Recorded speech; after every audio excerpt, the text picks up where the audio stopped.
بسم اللہ الرحمن الرحیم نحمدہ ونصلی علی رسولہ الکریم اما بعد۔ شکریہ جناب اسپیکر صاحب۔ سب سے پہلے تو میں آپ کو بطور اسپیکر منتخب ہونے پر دل کی اتح گہرائیوں سے مبارکباد پیش کرتا ہوں اور امید کرتا ہوں کہ اللہ تعالی آپ کا حامی و ناصر رہے گا۔ پاکستان ایک ایسے مرحلے سے ان 4 سالوں میں گزرا ہے کہ ہم نے مل کر اپوزیشن میں اس آئین کے تحفظ کے لیے جدوجہد کی ہے۔ ہم نے گلی کوچوں میں آئین اور قانون کی پاسداری کے لیے جدوجہد کی ہے۔ ہم ان کروڑوں لوگوں کے نمائندہ ہیں کہ جنہوں نے ہمیں اپنا اعتماد بخشا ہے کہ ہم ان کے حقوق کے لیے یہاں آواز اٹھائیں گے۔ یہ ہمارے فرائض منصبی میں ہے اور ہم امید کرتے ہیں کہ آئین کا جو آئینی کردار آپ کا بنتا ہے، آپ 22 کروڑ عوام کے نمائندوں کے حقوق کو انشاءاللہ یہاں آپ اس کا تحفظ کریں گے۔ آپ سے حلف لیا سردار ایاز صادق صاحب نے، ان پر بھی ایک امتحان گزرا تھا اور آپ پر بھی ایک امتحان آیا ہے۔ آج جہاں میں کھڑا ہوں، پچھلی حکومت میں میرے والد صاحب یہاں پر کھڑے تھے، ایاز صادق صاحب اسپیکر تھے اور تحریک انصاف کے ممبران نے استعفے دیے، 126 دن دھرنے دیے، یہاں ڈی چوک میں کھڑے ہو کر اس پارلیمان پر لعن طعن کرتے رہے، برا بھلا کہتے رہے، گالیاں دیتے رہے، یہاں پر بیٹھنے والے وزیر اعظم کو گالیاں دیتے رہے، یہاں پر بیٹھے ہوئے ممبران کو گالیاں دیتے رہے، لیکن بالآخر یہاں پر ہماری قیادت نے جناب اسپیکر صاحب سے مطالبہ کیا کہ آپ کیوں استعفے ان کے منظور نہیں کرتے۔ پورا پاکستان جانتا ہے، پوری دنیا جانتی ہے کہ وہ استعفے دے چکے ہیں۔ اگر کوئی نہیں جانتا تو وہ اس منصب پر بیٹھے ہوئے آپ ہیں کہ جو نہیں جانتے کہ پی ٹی آئی نے استعفے دیے ہیں۔ آج بھی وہ مرحلہ دوبارہ ہم پر آیا ہے۔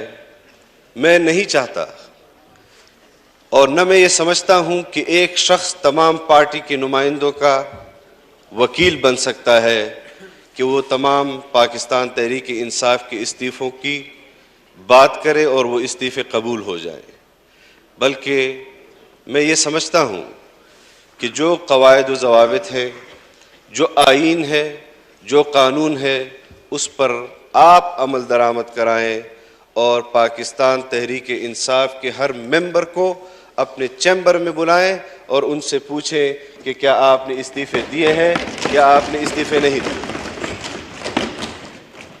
اور جس معزز ممبر نے فلور آف دی ہاؤس کہا کہ ہم مستعفی ہو رہے ہیں، اس کا استعفیٰ پہلی فرصت میں قبول ہونا چاہیے، اس کا پہلی فرصت میں قبول ہونا چاہیے۔ باقی بہت ساری باتیں ہیں جو ہم کرنا چاہتے ہیں، جو یہاں پر ممبران کرنا چاہتے ہیں کہ ان 4.25 سالوں میں کیا ہوا اور آج ہم کس نہج پر پہنچے ہیں، لیکن میں ضرور اس بات کا اظہار کرنا چاہتا ہوں کہ ہم نے جس طرح قومی اسمبلی میں آئین اور قانون کے تحفظ کی جنگ جیتی ہے، انشاءاللہ اسی عزم کے ساتھ ہم پنجاب اسمبلی میں بھی جیتیں گے اور ہم یہاں سے ایک توانا پیغام دیتے ہیں اپنے پنجاب اسمبلی کے ممبران کو کہ ہم ہر محاذ پر آپ کے ساتھ ہیں، آپ کے آئینی اور قانونی حقوق کا تحفظ ہوگا، لیکن جس طرح